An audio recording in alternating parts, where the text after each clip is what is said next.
रायगड हा पारंपरिकदृष्ट्या राष्ट्रवादीचा बालेकिल्ला समजला जातो। गेल्या 2 दशकांपासून येथे सुनील तटकरेंनी आपलं राजकीय वर्चस्व अबाधित ठेवलंय। स्थानिक स्वराज्य संस्थांपासून ते लोकसभेपर्यंत त्यांनी आपला प्रभाव कायम ठेवलाय। अनेक वर्षांपासून सुनील तटकरेंना आव्हान देऊ शकेल इतकी राजकीय ताकद असणारा नेता या मतदारसंघात नव्हता। शिवसेनेच्या फुटीनंतर मुख्यमंत्री म्हणून एकनाथ शिंदेंचं नवं नेतृत्व राज्यात उभं राहिलं। भरत गोगावलेंनी शिवसेनेतील बंडात खंबीरपणे एकनाथ शिंदेंना साथ दिली।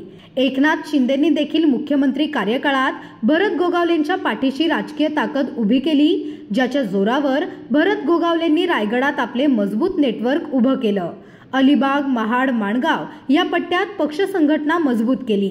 राजकीय ताकद वाढलेले भरत गोगावले आता थेट सुनील तटकरेंना राजकीय आव्हान देऊ लागले। आम्ही गणितं केलेली होती, त्याचप्रमाणे काही नगरपालिका असतील, पंचायत समिती असतील, ह्याच्यामध्ये पण जर बसले तर गणितं होऊ शकतात आणि हरकत नाही आहे। असं काय नाही आहे कोण कोणाच्या पाठीमागं लागावं जावं किंवा काय। जर खरोखरच महायुतीचा जर धर्म निभावायचा असेल तर एकमेकांनी 2 पावलं मागं सरकायला पाहिजे आणि ते होणार असेल तर काय होईल, अन्यथा एकला केलं। शिवसेना एकनाथ शिंदे आणि राष्ट्रवादी अजित पवार हे दोन्ही पक्ष महायुतीत एकत्र सत्तेत आहेत, पण रायगड जिल्ह्यात मात्र दोन्ही पक्षातील नेत्यांचे एकमेकांशी जमत नाही। सुनील तटकरे उघडपणे गोगावलेंच्या विरोधात वक्तव्य करत नाहीत, पण भरत गोगावलेंनी केलेल्या टीका तटकरेंच्या जिव्हारी लागतात हे लपून राहिलेलं नाहीये। आपला पक्ष, आपलं संघटन, आपला प्रभाव, आपला जनाधार वाढवण्याचा आपला अधिकार आहे।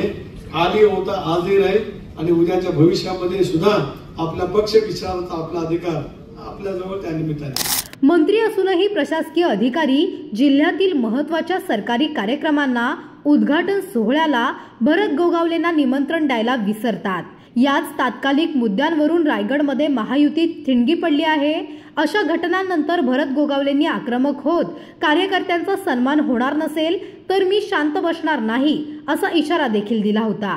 स्थानिक स्वराज्य संस्थांच्या निवडणुकीसाठी भरत गोगावलेंनी जागा वाटपाचा फॉर्म्युला दिला होता। यानंतर मात्र ते राष्ट्रवादी शिवाय भाजप शिवसेना युती करू असा आक्रमक पवित्रा भरत गोगावलेंनी घेतला। जागा वाटपावरून राष्ट्रवादी शिवसेनेचे एकमत होणार नसल्याचे राजकीय विश्लेषकांचे म्हणणे आहे। 3 आमदार आमचे आहेत, 3 आमदार बीजेपीचे आहेत, 1 आमदार राष्ट्रवादींचा आहे। आजच्या स्थितीला पाहिलं तर 59 सीट आहेत। मग 59 चे जर बेरीज करायची झाली तर आमचे 7 आमदार त्याची बेरीज करून जे काय 3 सीट जास्त उरत आहेत त्याचा काय विचार करायचा। परंतु हा आदेश, हा निर्देश जसं वरून येईल म्हणजे प्रत्येकाला वाटतं की आपापल्या आमदारकीच्या क्षेत्रातले आपले सदस्य निवडून यावेत। मग तसे आम्ही 7 आमदार युतीतले आहोत। मग त्या युतीतल्या आमदारांना जर प्रत्येकालाच वाटत असेल तर मग हा फॉर्म्युला होऊ शकतो 8चा, काय 8 56 आणि प्लस 3 आहेत एक्स्ट्रा, त्याचं बघता येईल काय करता येईल। परंतु आजची जी वस्तुस्थिती आहे ती अशी आहे। सुनील तटकरे यांनी मात्र भरत गोगावलेंनी दिलेल्या फॉर्म्युल्याची खिल्ली उडवत तो मान्य नसल्याचे जाहीर केले। यावरून या 2 नेत्यांमध्ये महायुतीच्या नेतृत्वात राजकीय समझोता होईल असे दिसत नाही।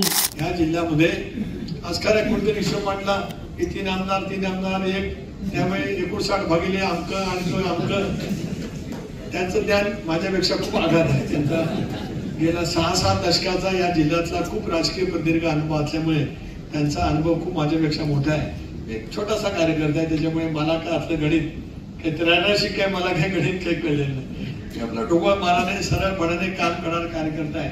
त्यामुळे नवीन काहीतरी प्रस्ताव कुणीतरी मांडल्याचं वर्तमानपत्रात पाहायला मिळालं आणि असे प्रस्ताव कधी युतीचे नसतातच। ठीक आहे ना, त्याच्यातलं सोयीचं असेल, कोणाला काय असेल त्यातलं ते काय त्या ठिकाणी प्रत्येकाने मांडण्याचा प्रयत्न जरूर करावा, तो त्यांचा हक्क आहे।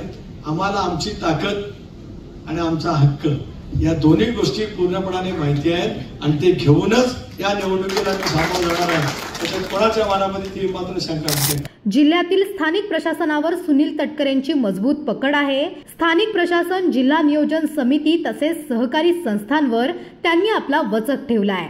पालकमंत्री नसतानाही मंत्री अदिती तटकरेंना प्रशासनाकडून पालकमंत्र्यांप्रमाणे सन्मान मिळतोय। जिल्ह्यातील प्रशासन सुनील तटकरेंच्या इशारावर काम करत असल्याची टीका केली जाते. सुनील तटकरेंच्या रायगडच्या राजकारणाची हीच प्रमुख खेळी आहे. स्थानिक स्वराज्य संस्थांच्या निवडणुकांसाठी भरत गोगावलेंनी जोरदार तयारी सुरू केली आहे. मतदारसंघातील गावागावात पोहोचून ते कार्यकर्त्यांच्या बैठका घेत आहेत. स्वतंत्र उमेदवार उभे करण्याची तयारी केलेल्या भरत गोगावलेंना रोखणे सुनील तटकरेंना जड जाण्याची शक्यता राजकीय विश्लेषकांना वाटते. रायगडमधील या राजकीय तिढ्यावर मार्ग काढणे महायुतीतील वरिष्ठ नेत्यांसमोर मोठे आव्हान आहे.